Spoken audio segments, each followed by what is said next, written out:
first time that you noticed or thought to yourself that Vince was losing control to the Kliq? Well, when they were all going in and having a meeting, and they were all going to,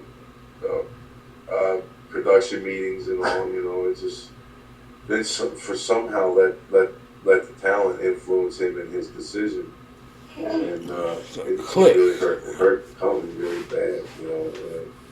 They got away from it. Him, Vince goes, when Diesel and Razor and Shawn and everybody. Vince comes out and says, it's nice to know that there's still some loyalty, and a week later. Yeah. So he should have been more loyal to the guys like me that were telling him what's wrong. You're listening to these guys, they're tearing the morale up, and they're stepping on there. I mean, they were going up to like the Bushwhackers, even though they suck. Yeah. Come on, they're all timers. They're going to be out of business a few years. Leave them alone. Respect. Yes, exactly. Yeah. Shawn would go up to them. And tell them you suck, good, How about they suck? But from what I remember, what I heard, because there's 100 interviews, they were rough, and it was NWA or whatever it was, and then when they got to WF, they make rugged tag teams garbage. It's like wouldn't say he was garbage, but Lex Luger was what was he? The narcissist. Then they tried to, even when I was a teenager, like, you ain't Hulk Hogan right there. They tried to make him do Hogan. He was better off as a narcissist. I remember my buddy. He gets real angry. He's like, why every time they go up to such and such company, they gotta make so and so garbage. I was like, he be getting hot about it. I'm trying to think of better example. I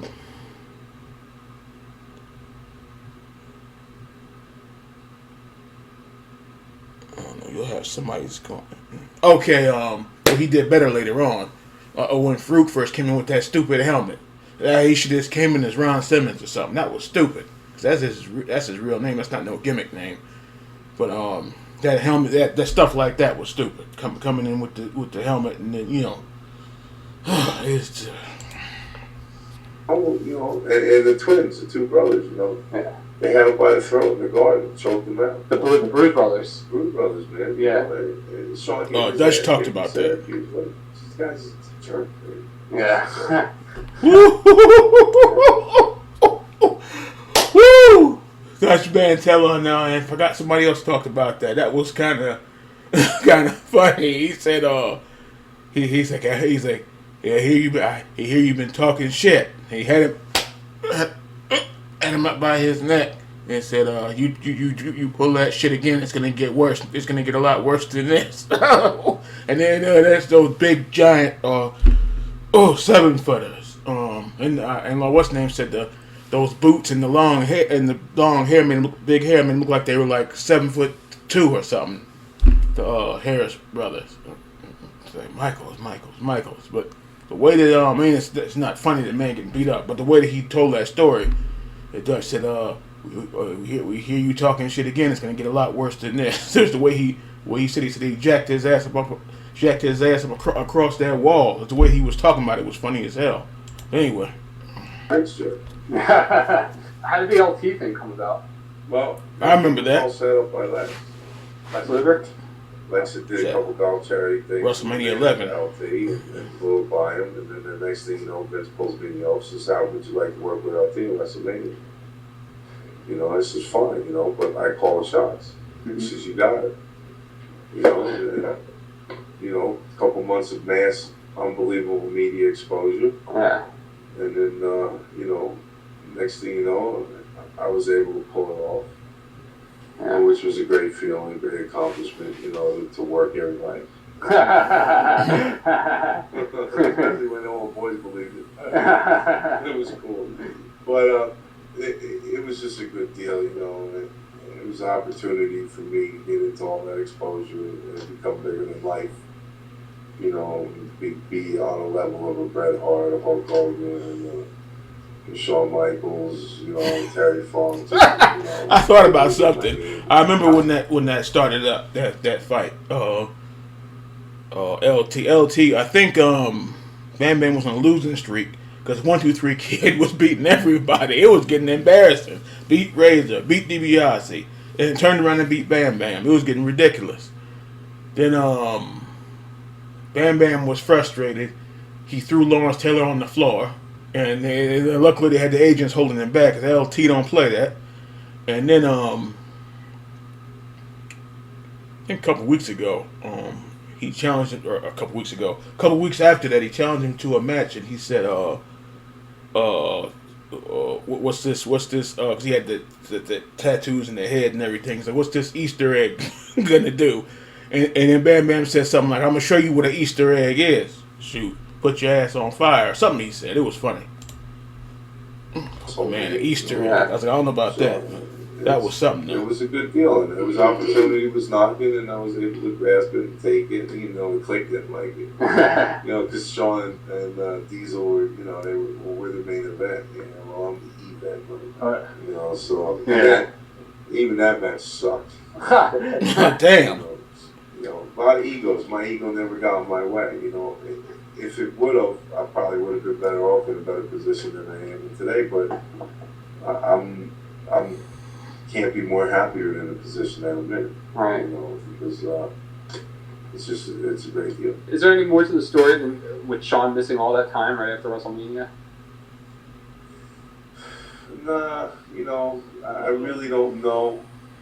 I'm sure it had a lot to do with attitude. Yeah. That's just him. Yeah. And who knows? He don't like to do jobs, now I don't know. He's hurt.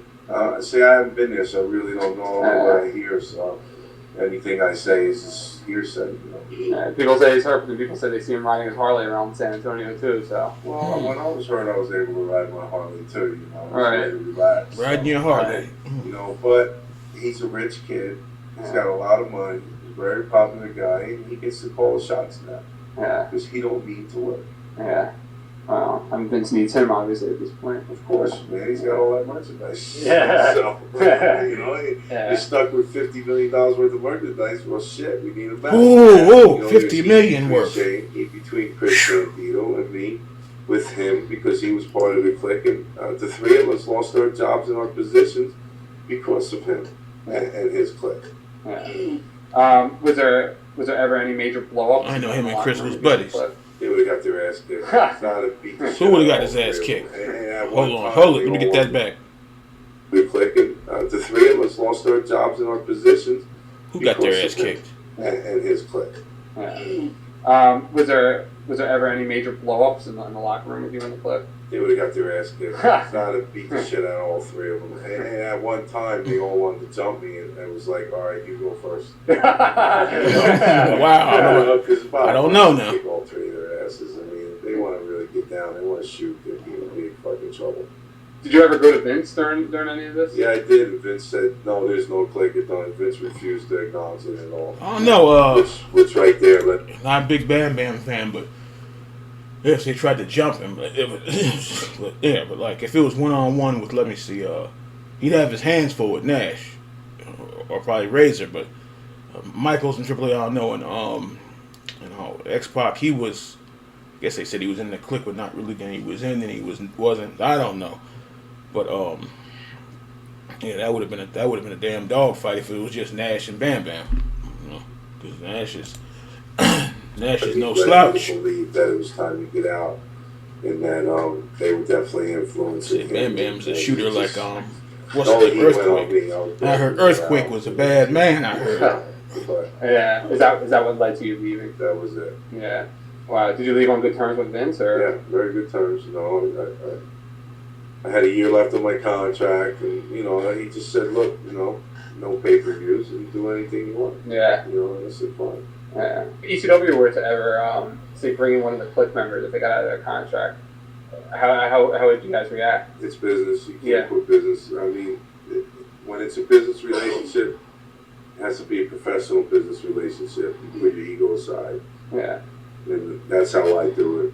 If anybody else does it different, well, that's on them. But yeah, it's business. If I had to work with Razor or Sean or Diesel, you know, I'd speak my piece, get it off my chest, and if they wanted to be dicks, I'd just go in the ring and stretch them. And if they don't want to be dicks and they want to be business and they want to go out and have more than one match, or, you know.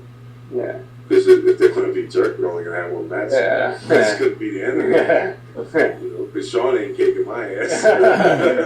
Razor, you ain't kicking my ass. And Kevin, you ain't kicking my ass. So, and you fucking know it, too. Wow. Of course he's going to have to wrestle, man. You know, he's got to complete it. You know, pack his jacket, friggin' Stone Cold or Steve Austin. Or as Mike Tyson would say, it would be Cold Stone. Cold Stone. Michaels is an up and coming young talent. You know what, dick. Mike Tyson, big WWF fan. Yeah. Yeah. I'm not this in. And again, you know, watching that made me sick because it was history repeating itself. Yeah. Been there, done that. You know, old news. Yeah. You know, and another big letdown. It led you to believe that Tyson was going to do something, and he did that. You know, it was horrible. It was really horrible. Match sucked too. David, I want to know what your feelings were towards Vince McMahon and the Kliq. The Kliq. Well, the Kliq is dead. You know, Vince is a businessman. He's got to make business decisions. You know, and it'll always be that way. You know, he's made millionaires that got to a point that told him no. You know, as far as the Kliq, I know this interview is old as hell. I hear the guy calling in. This is way before the social media and the podcast and stuff. This was like, he said he's going to 2007, so this probably had to be like 99 or 98. Cause yeah, this was way back there. The internet was still was kind of new back then. influence Vince now. I think he had such a bad experience with it in the past. I don't think it'll ever happen again. Besides, he's got Shawn Michaels to deal with. And they did the close-up on his jaw and his... Chewing his gum. Really? When Tyson knocked him out, he just going. Yeah. Like, whatever. That's you know. so bad. He like moved almost. Yeah. It's really bad, man, because it's not the right thing. It's not business. Surprised he didn't say I'm supposed to want to dance, you know, in the middle of it. Or, Yeah. it was a trip, man. It was a trip. Oh. From my understanding was that, and from a good, reliable, very reliable source, that Mark Calaway, after his match, taped up his hands, pushed everybody out of the way of the TV, sat down in front of the television, and says, if he don't drop the strap, I'm fucking taking him out. Really? Apparently there was heat. He wasn't going to go up and do it. Wow. You know, like he was going to renege on his Screw deal. him over. Well, he was going to screw the whole company over. Yeah. Because they knew he was on his way out. Yeah. You know? Yeah. That's great. It's really screwed, man. It's just terrible. I heard there was a lot of heat with him and Mark Calaway in their matches too. They didn't give him anything.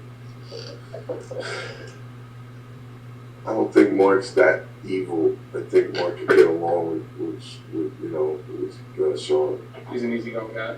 A little bit, but you know, there wasn't no ego there because Mark. I don't think. Are you talking about the Taker? Mark needs a strap to carry him over. You know, Yeah. Taker don't need a strap. The Taker. What Sean does. Yeah. Taker didn't sweat no belt. Taker. You know, with my positions, I don't need a belt. You had that streak going. To draw money.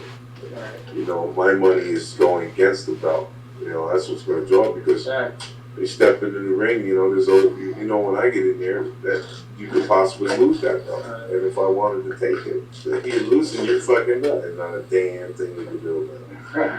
You know, sometimes I can, but some guys wind up on top.